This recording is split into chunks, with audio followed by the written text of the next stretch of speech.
X chromosomal dominant ক্যারেক্টারের মধ্যে কি আছে না, এখানে যে ক্যারেক্টারের উপর ডিপেন্ড করে আমরা এটাকে বলতে পারবো এক্স ক্রোমোজোমাল ডমিন্যান্ট ক্যারেক্টার।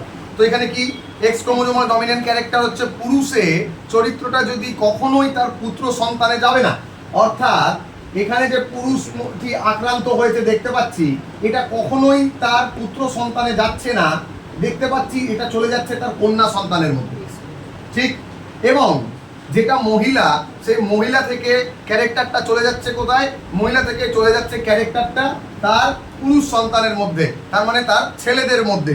এবং কোনো স্ত্রী, কোনো মহিলা যদি এই ক্যারেক্টারটা তার দেহে হেটেরোজাইগাস হয়, দ্যাট মিনস যদি সে কেরিয়ার হয়, হেটেরোজাইগাস মানে কেরিয়ার হয়, তবে তার এই ক্যারেক্টারটা তার সন্তানদের মধ্যে যাওয়ার সম্ভাবনা অলওয়েজ 50% যদি কেরিয়ার হয়। তো আর যদি আক্রান্ত হয় তাহলে তার থেকে শুধুমাত্র তার ছেলেগুলো আক্রান্ত হবে, মেয়েরা আক্রান্ত হবে না।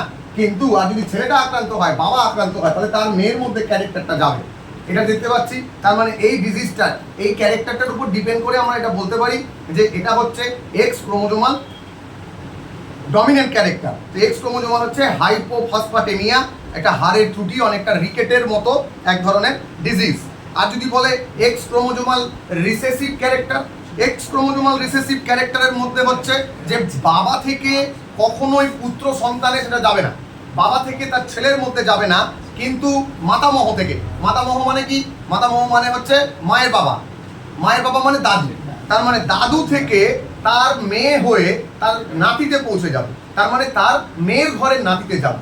তাহলে বাবা থেকে তার মেয়ের মধ্যে কখনোই যাবে না, 1 নম্বর পয়েন্ট হলো, মানে বাবা থেকে তার ছেলের মধ্যে কখনোই যাবে না, 1 নম্বর পয়েন্ট। 2 নম্বর পয়েন্ট হচ্ছে মাতামহ থেকে দৌহিত্রে যাবে। মাতামহ বলতে দাদু থেকে তার মেয়ের ঘরের নাতির দিকে, যেটা তার দিকে যাবে, নাতি, মেয়ের ঘরের নাতি। জিনটি কোনো পুরুষের মধ্যে যদি থাকে, যদি দেখা যায় শুধুমাত্র ছেলেটার মধ্যে রোগটা আছে, জিনটা আছে, তাহলে সেটা শুধুমাত্র তার কন্যা সন্তানে সঞ্চারিত হবে।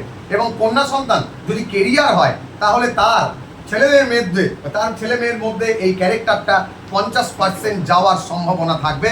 এই চরিত্রের মধ্যে পুরুষের প্রকাশের মাত্রা বেশি। তার মানে কখনোই দাদুর যদি থাকে, দাদুর ক্যারেক্টার তার মেয়ে হয়ে তার মেয়ের ছেলের দিকে যাবে, দাদু থেকে ক্যারেক্টারটা।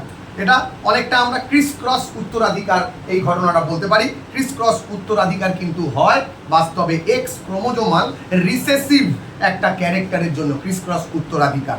এক্ষেত্রে বর্ণান্ধতা, এক্ষেত্রে হিমোফিলিয়া, এক্ষেত্রে মাসকুলার ডিস্ট্রফি, এক্ষেত্রে ইকথিওসিস, মাছের চামড়ার মতো, মাছের আঁশের মতো চামড়া হয়ে যাওয়া, এই ঘটনাগুলো দেখতে পাওয়া যায় বন্ধু।